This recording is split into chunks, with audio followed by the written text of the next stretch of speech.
থাইল্যান্ডে আপনারা জানেন যে আমাদের জুলাই যোদ্ধাদের একটা অংশ এখন আছে 64 জন। আগে এই সংখ্যাটা আর একটু বেশি ছিল। এক একজনের পায়ের 4 ইঞ্চি 6 ইঞ্চি 8 ইঞ্চি হাড্ডি নাই, শুধু গুস্ত আর চামড়া ঝুলে আছে। অনেকে প্যারালাইজড হয়ে গেছে, অনেকের বডি শুকিয়ে গেছে। 3টা কেস আছে, এটা ব্যাংককে চিকিৎসা হবে না, তাদেরকে অন্য দেশে পাঠাতে হবে। আমরা অনুরোধ করেছি যে তাদের সবটুকু দিয়ে যেন আমাদের এই কষ্টে থাকা লোকগুলোকে তারা সেবা দেন। আমরা প্রবাসীদের সাথে যখন বসেছি, তারা বলেছে আমাদের অনেক প্রবলেম আছে, কিন্তু আমাদের একটা দাবি খুবই জোরালো, এটা হলো গণভোটের রায় যেন বাস্তবায়ন হয়। আমরা ভোট দিয়েছি, আমরা যেন আমাদের ভোটের মূল্যায়ন হয়েছে এটা আমরা দেখতে পাই। আমরা আগেই সিদ্ধান্ত নিয়েছিলাম ফেরার পথে আমরা থাইল্যান্ডে ঢুকবো। থাইল্যান্ডে আপনারা জানেন যে আমাদের জুলাই যোদ্ধাদের একটা অংশ এখন আছে 64 জন। আগে এই সংখ্যাটা আর একটু বেশি ছিল। কেউ 1 বছর, কেউ 10 মাস, কেউ 11 মাস, এই সময়ব্যাপী তারা ওখানে চিকিৎসাধীন আছে। আমাদের একটা নৈতিক দায়বোধ আছে, একটা নাগরিক দায়িত্ব তাদের উপর আছে, একটা রাজনৈতিক অঙ্গীকার আছে। আমরা সেই অঙ্গীকারের মানবিকতার জায়গা থেকেই তাদেরকে দেখতে গিয়েছিলাম।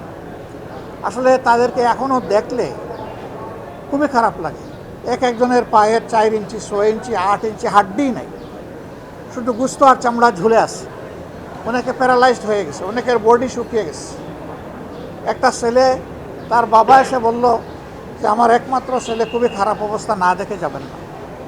ওখানে একটা হাসপাতালের 7, 8 এবং 9 তলা পুরোপুরিভাবেই এ রোগীদের জন্যই নেওয়া হয়েছে। সরকারের দায়িত্বভার গ্রহণ করেছে, ইন্টিরিম সরকারের সময় তাদেরকে প্রেরণ করা হয়েছে।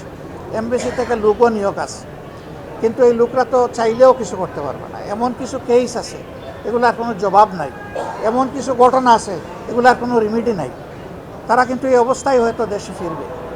এর মাঝে একজন, সে বলল যে 1 সপ্তাহের ভিতরে আমার এই পাটা কেটে ফেলবে। একেবারে ক্লাস 9-এর ছেলে বলেই সে কেটে দিল। কিছু করার নাই। আমরা তাদেরকে শুধু সান্ত্বনা দিতে গিয়েছিলাম, তাদের কষ্ট আমরা ভাগাভাগি করতে গিয়েছিলাম, তাদেরকে এবং তাদের আত্মীয় স্বজনকে আমরা সান্ত্বনা দিতে গিয়েছিলাম।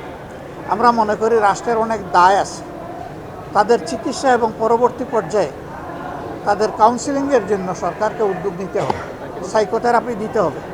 শুধু যে আহত হয়েছে তাকে না, গোটা পরিবার ট্রমাটাইজড, গোটা পরিবারকেই সাইকোথেরাপি দেওয়া লাগে। অনেকে এখনও ঘুমাইতে পারে না, সারা রাত সারাদিন সজাগ ছটফট করে বিছনার মধ্যে। আমরা সেই দেশের যারা চিকিৎসা সেবায় নিয়োজিত তাদের সাথে কথা বলেছি, তাদেরকে আমরা খুবই আন্তরিক পেয়েছি। আমরা অনুরোধ করেছি যে তাদের সবটুকু দিয়ে যেন আমাদের এই কষ্টে থাকা লোকগুলোকে তারা সেবা দেন। আর আমাদের সরকারকে আমরা অনুরোধ করব, তারা এবং আরও যারা বাকি আছে তাদের দায় আমাদেরকে নিতে হবে, সরকারকে নিতে হবে। তাদের সুচিকিৎসা সর্বোচ্চ যেটা সম্ভব এটা নিশ্চিত করতে হবে। 3টা কেস আছে, এটা ব্যাংককে চিকিৎসা হবে না, তাদেরকে অন্য দেশে পাঠাতে হবে। ওখানে ওই চিকিৎসা নাই। এটা বড় মাপের নার্ভ ইনজুরি, তাদেরকে মিনিমাম সিঙ্গাপুরে পাঠানো লাগবে। আমরা সরকারের সাথে এই নিয়ে কথা বলবো ইনশাআল্লাহ।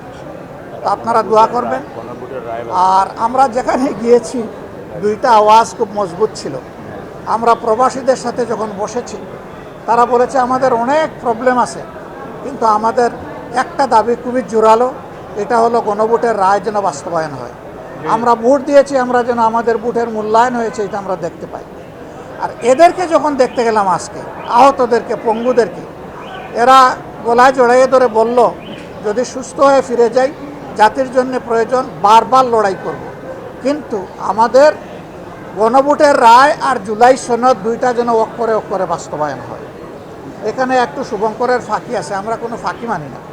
আমরা A to Z বাস্তবায়ন চাই, এটা ছিল তাদের বক্তব্য, তাদের দাবি। কোনো ফাঁকি ঝুঁকি চলবে না, সব কিছু আমাদের প্রত্যাশার আলোকে হতে হবে।